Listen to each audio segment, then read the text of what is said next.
Welcome to another exciting episode of Outsourcing Safari. And with me today is George. George, welcome to the podcast. Thank you. Nice to have you. Thank you. We're in Lagos, and George is a BPO operator in Nigeria. But what is exciting is he's also from the Diaspora, and he'll tell us a little bit about how it is, from the Diaspora bringing business back home and what opportunities that lie therein for our Diaspora population. The one thing you'll note about Africa is that we have a lot of people from the continent living in the global north, and this show is really to give the people in the Diaspora a little snippet on the opportunity that lies on the continent and the role they can play in making sure that outsourcing does actually take off on the continent. So over to you, George. All right. Thanks for having me on the show. My name is George Badejo-Adegbenga. I run a fintech in Nigeria, but also a UK lawyer. And my coming back home, I would say, was by accident. Right. I was one of those diasporans that did not bother looking back, right? Kind of relied on the negative narrative, the bad experience I had, and thought, well, this is me in a new country. There's no point going back home, right? Thankfully for me, I embarked on an NBEA, and it was during that program that I figured out that the future is in emerging economies, right?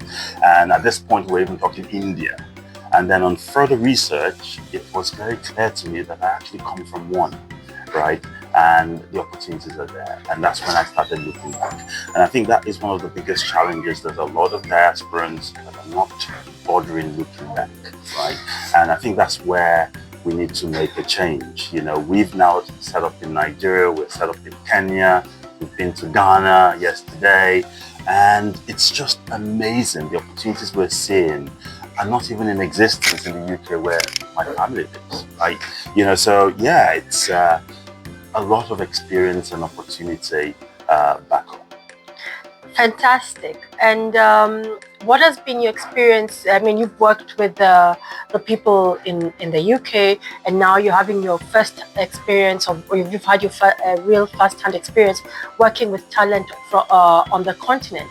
And how did we compare? To be fair, it's a significant difference, right? In terms of culture, in terms of the fact that there's a lot of poverty that's affected the education system, and all this is pretty much on the base of education. Right? Yes. And I think what tends to happen is you get people exposed to the Western world, come back to Nigeria, you employ professionals, and you get frustrated because when you compare both, the difference is clear. Right? And instead of you to kind of accept that, okay, there was a problem and I'm part of the solution, therefore my role is now to kind of instill a different culture, right?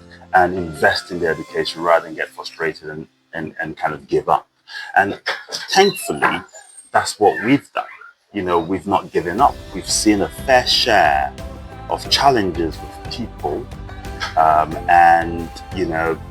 thankfully today, we're seeing the fruits of our labor by kind of giving Nigeria, giving Africa a chance, and that is now paying dividends outside. Brilliant. And so what they might have lacked in terms of job readiness, they're able to make up with on-job training, and obviously I keep saying the enthusiasm to learn and the willingness to learn and the willingness to grow is something that they carry in their hearts when they get the opportunity to work on the continent. And if you were to speak to other people in the diaspora who have an opportunity to influence the trajectory of outsourcing on the continent, what would be the real message to them? I think the message would be not to make the same mistake I made. Thankfully, I was able to turn that around. And that is, remember where you came from, right? Always look back with an open mind to give back. I'm not advocating for people to return back home, right? Home is where your family is, home is where your job is, but not giving up on where you come from, right? We have a significant problem, and is to a degree deteriorating across Africa because a lot of people that are the solution are not looking back, and I think that's the message. Just look, if you look at some clients that I've brought from, the UK, they were a bit skeptical before coming, right? But for all of them that been for the first time, have all come back, have got interest in wanting to do business here, right?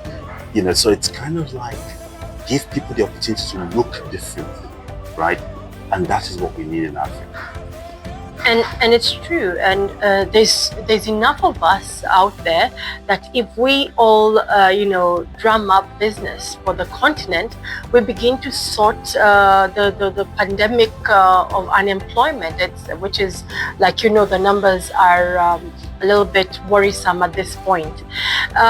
For me, when we see some of the markets that have gone ahead of us, India, for example, they did leverage a lot on the diaspora people that were out there, and it makes a difference. So the people in the diaspora have a very significant role to play in terms of putting Africa, Kenya, Nigeria,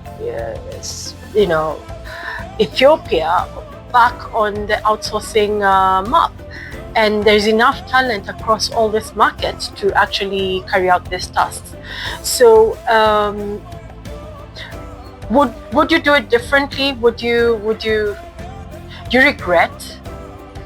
I wouldn't say I regret, and I guess it's because we started over 2 years ago. We made significant loss in the first year.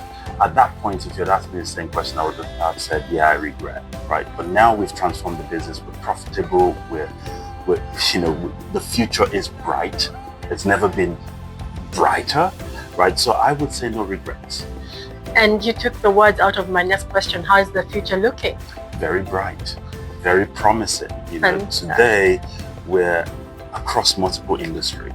We came just as a finance firm, and we're doing BPO, we're doing mobile phone technology, we're doing hospitality, we'll probably be doing cleaning or whatever. But, necessity is a mother of invention, and there's a lot of problems to solve, and we're happy to play whatever part we can. And it's a beautiful time to be on the continent because the opportunities are, they're glaring. It's for you as an entrepreneur to actually capture it. I remember, reading one of the great entrepreneurs, and everyone asked him, why did you do so many different businesses?